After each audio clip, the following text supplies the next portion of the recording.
we're going to talk today about types of chemical reactions, and there's going to be 5 major types that I'm going to go over with you. So let's start with the first one.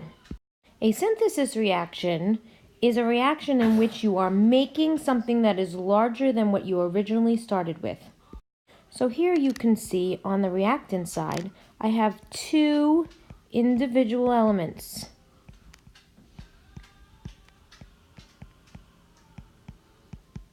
And on the product side, I have a compound. So we have taken element A and element B and we have combined them into a compound AB. In real life, it would look something like this. H2 plus O2. Each one of those are elements. Each one of those is a diatomic element. That's why we have the 2's as the subscripts. And we would make H2O. You will notice that this equation, as I have it written on the board here, does not obey the law of conservation. So let's balance this equation so that we get it to obey the law of conservation. It's kind of a review of what we did in the last video. In order to balance this, I am going to count the elements that I have on each side. So on the reactant side, I have 2 hydrogens and 2 oxygens. On the product side, I have 2 hydrogens and 1 oxygen. I'm going to put a 2 as a coefficient in front of the water, and I'm going to get 4 hydrogens and 2 oxygens. And on the reactant side, I'm going to put a 2 in front of the hydrogen, and I'm going to get 4 hydrogens and 2 oxygens. So in a synthesis reaction, every time we have 2 elements that come together to make a compound that is bigger than what you had before, balanced or not, it has nothing to do with balancing, that's a synthesis reaction. So you have this one right here, which I went ahead and went and balanced, but this is still a synthesis reaction because you have the element nitrogen, the element hydrogen, and it became the compound ammonia. All right, in a decomposition reaction, it's exactly the opposite of a synthesis reaction. We have a compound as the reactant, and we are going to make them separate into their individual elements. Sometimes it's a compound that separates into 2 smaller compound units or 2 smaller formula units. All right, so an example would be the ammonia breaking down into nitrogen and hydrogen. You could keep this balanced by putting the coefficients in, but that has nothing to do with the actual type of reaction. It's just a decomposition reaction because you took this ammonia and you decomposed it into nitrogen and hydrogen. All right, next we're going to talk about a single replacement reaction, and this is my shorthand for reaction, so don't get crazy about RXTN. It's just shorthand for reaction. And in a single replacement reaction, we need to have a single element and a compound. And what happens is that single element is going to replace one of the elements in the compound and form a brand new compound, and the element that was in the compound goes out and stays by itself. So we might see something like, I'm sorry, my hand made it go crazy like. All right, so we're going to go AC is going to kick B out. So let's see what it looks like if we had an actual chemical reaction taking place. We could take magnesium and calcium chloride. Magnesium is a metal. It is going to kick out the metal that is in the compound, and that metal is calcium. So we've got 2 metals that are going to change places. And we're going to end up with magnesium going with chlorine and calcium being by itself. Now, when you write your formulas for your products, this brand new formula right here, I want you to make sure that you put the oxidation numbers in and cross them down. Do not take the subscripts, the 1 that was here, and assume that this is a 1, and the 2 that is here and assume this is a 2. The 2 that is here is coming because the calcium has a +2 charge. So that calcium gave the chlorine the +2. Here the chlorine is with magnesium, and magnesium is going to drop its subscript, its oxidation number, into the subscript of chlorine. So don't just transfer subscripts over. It doesn't work that way. Now look at calcium. Does calcium get a subscript? Nope. It is not a diatomic element, so we can't put a subscript on it. It's just a monoatomic element, so we leave calcium the way it is.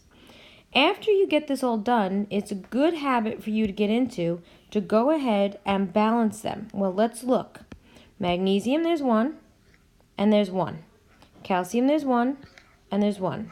Chlorine, there's 2, and chlorine, there's 2. So, being that everything works out nice and even, we just give ourselves a smiley face and we move on. I'm going to do another one on the next page that shows us where we have to balance it after. Alright, so in this one, we can see that I have another single replacement reaction. It's a single replacement because I have an aluminum here, which is a single element, and a compound here, calcium fluoride. We're going to balance this equation by simply placing a 3 in front of the calcium fluoride, a 2 in front of the aluminum fluoride. I'm going to put a 2 in front of this aluminum and a 3 in front of this calcium. I just wanted to show you that sometimes when we have single replacement reactions, we do have to balance them after. Alright, the other thing that I talked about with the single replacement reactions is whether or not an actual single replacement reaction will take place. And this is how we determine if the reaction is going to happen or not. We need something called the activity series. So I went ahead and I grabbed myself table J from our reference tables, and I want to show you how to use it.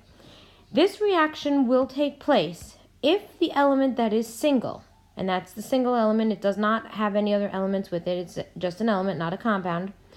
If that element is stronger or more active than the element it's trying to replace. So aluminum, we have to see, is it more active than calcium? If we look at aluminum, it is actually less active than calcium. So this reaction, as written, will not take place. All right, let's look at a reaction that actually will take place. Let's look at iron and tin 2 oxide.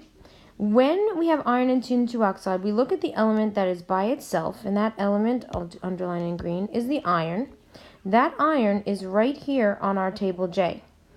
It is trying to kick the tin out, and I'll underline or circle that in red. So because iron is more active than tin, the iron will kick tin out and it will hook up with the oxygen. And we get something that looks like this, FeO plus Sn. Now just because we're in that mode, we make sure that it's all balanced. We look at the number of ions on both sides. They're both 1 tin, 1 oxygen, and we're good to go. Alright, the second to last type of reaction we talked about in class was a double replacement reaction. And a double replacement reaction looks something like this. AB plus CD yields AD and CB.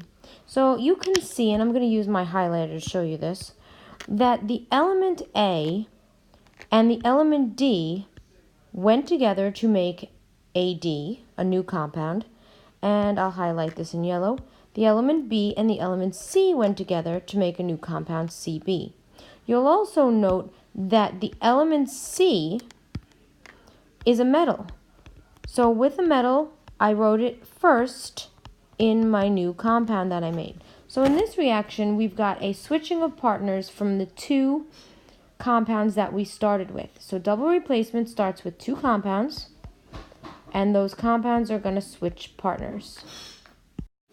So here I have hydrogen chloride or hydrochloric acid and magnesium fluoride, and I want to know what products they make. Well, the hydrogen is my A. It's going to go with my F, so I'm going to end up with, it does that when I hit it with my hand. Okay, we're going to end up with H and F going together. Do not transfer this subscript. The subscripts come from the oxidation numbers, so I'm going to put a +1 and a -1, and the subscripts are 1 and 1. And what's left is the magnesium and the chlorine. Those guys go together, so we'll write magnesium and chlorine, put our oxidation numbers in, cross them down, we get MgCl2.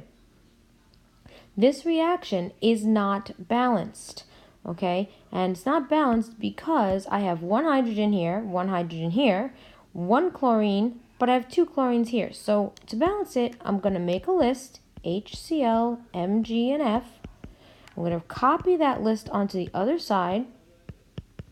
I'm going to count 1, 1, 1, 2, 1, 2, 1, 1. And then I'm going to balance it. Hydrogens match, but I would leave them for last anyway. My chlorines don't. So I'm going to put a 2 in front of that hydrochloric acid, cross everything out, and recount. 2 hydrogens, 2 chlorines, 1 magnesium, 2 fluorines. Then we check again.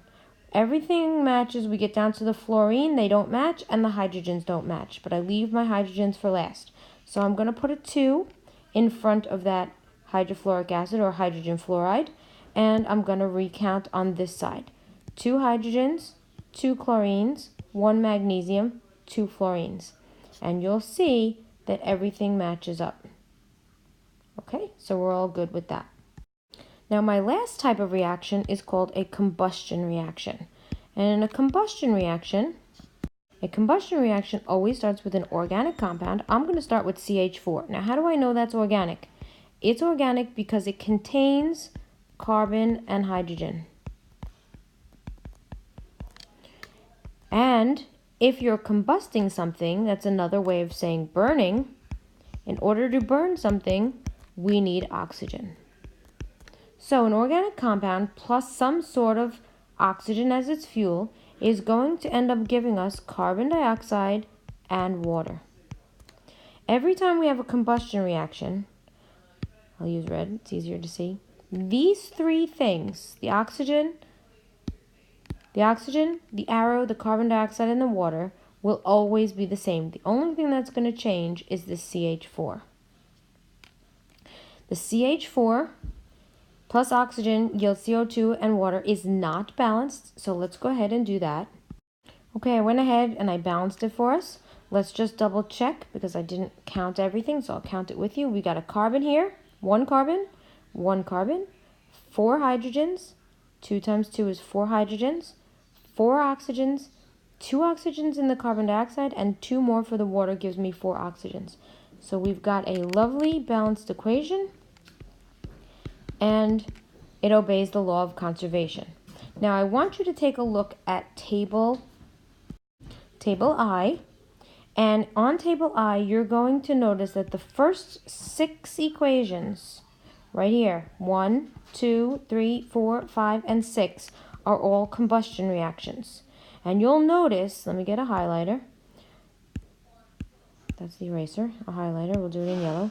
They all end with O2 plus CO2. O2 yields CO2 and water.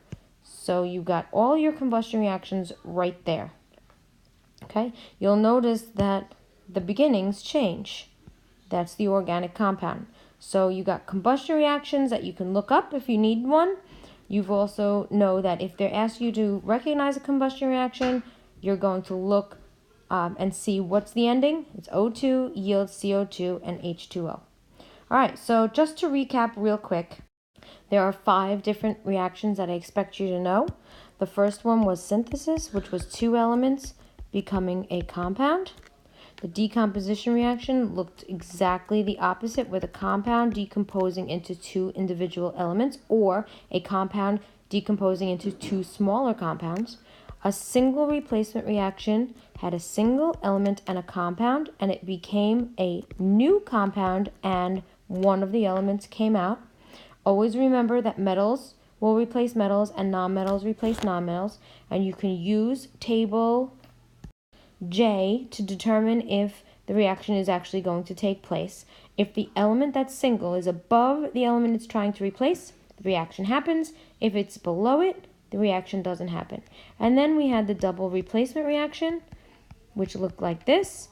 2 compounds where the outer elements A and D go together and the inside elements C and B go together, remembering to write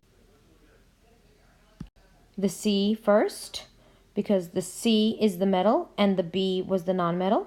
So there's your double replacement reaction. And then finally, we had a combustion reaction, which was some sort of organic material plus oxygen, because you need oxygen to burn, and combustion means to burn, forms carbon dioxide and water. Now, don't get crazy if they write water and carbon dioxide instead. Whenever you're adding, they can be interchangeable, right? 2 plus 4 is the same as 4 plus 2. So don't worry about the order of these guys. It's just the fact that those are products. All right, I hope this little simple video helps you out with types of chemical reactions.